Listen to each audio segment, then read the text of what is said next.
For our Kingdom Values video this week, I'm sat in the beautiful church of St Mary's in Slapham.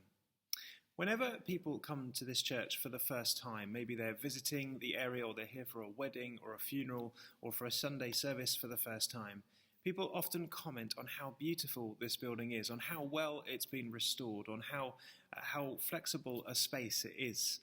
And it is great to have a space that we can use not only for worship, but for other events as well, such as holiday clubs, messy churches and church family meals. It's a wonderful space for us to enjoy together. And when people comment on the building to me, I have to kind of say, well, I can take no credit for that because I wasn't here when it happened. And we're able to enjoy this building because of the legacy of the people who worshipped here over 13 years ago now, having a vision to do something with this building. Now, I know that when they went through that process, there would have been a number of challenges. Challenges of opposition, challenges of fundraising, challenges of getting the design right, because those challenges always come up when you have a project of this size in a building this old. And we benefit today because of the legacy of those people, many of whom still worship with us here today. And so we're grateful to you if you were involved in that project in any way.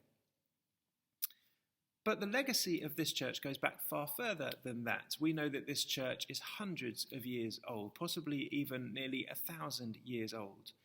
And we know that the original building would have been far smaller than the one I'm sat in today.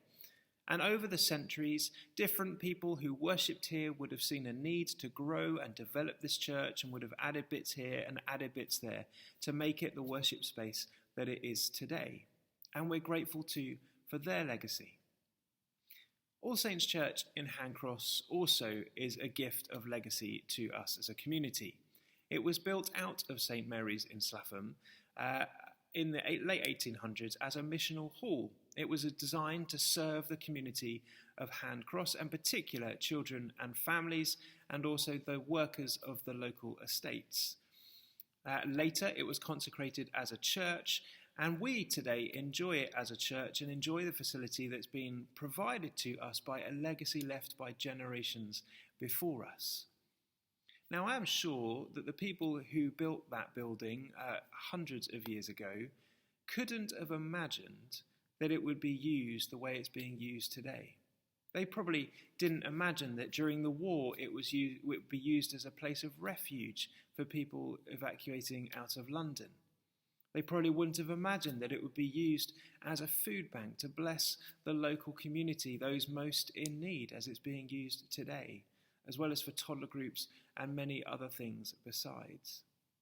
They also probably wouldn't have imagined that a big bypass would be built next to it and the access would be made difficult. That wouldn't have been part of their original design or vision or hope for that building. But that's the reality we face today. And our heart and our desire with All Saints is to develop the building in such a way that it becomes accessible to all people.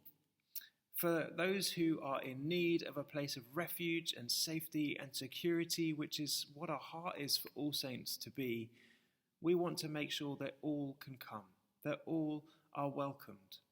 And so there is a desire to improve access, to make the building more comfortable. But as I've said before, that's not for us, but for the sake of the community.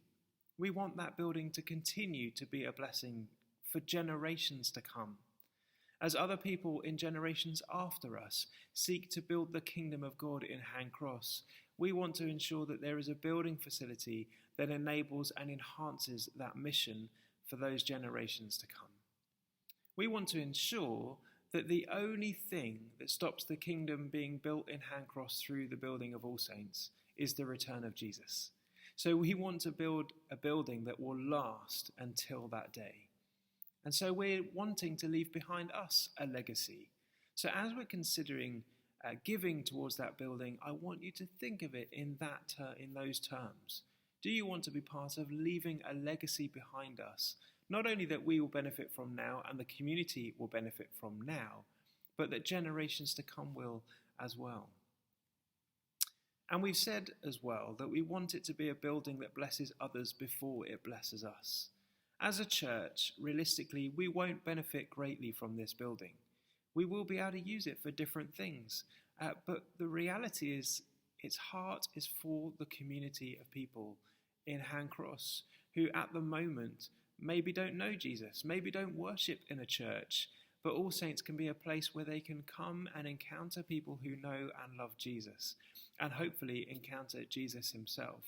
But also where we can just be a blessing to people for the sake of being a blessing, to serve because Jesus has called us to serve. And so the heart for the building of All Saints is that it's for others more than it's for ourselves. Having said that, though, I do believe that there will be a blessing for us, because I think that seeing this building happen, seeing God provide miraculously, seeing those first foundations going in, seeing the building completed, is going to do wonders for our faith as a community. It will grow our faith, I have no doubt, to see how faithful and good our God is, and that we will feel pleased and glad to have been part of something really special in the village of Handcross. So as you consider whether or not you want to give financially or practically to the work of All Saints, I want to encourage you to think of it in terms of legacy, leaving behind you a legacy for generations to come to build the kingdom of God in Handcross. Also to think of it in terms of blessing others before we bless ourselves, that building will be a blessing to so many people. And by God's grace, we believe that he in turn will bless us as we seek to do that for his kingdom and for his glory.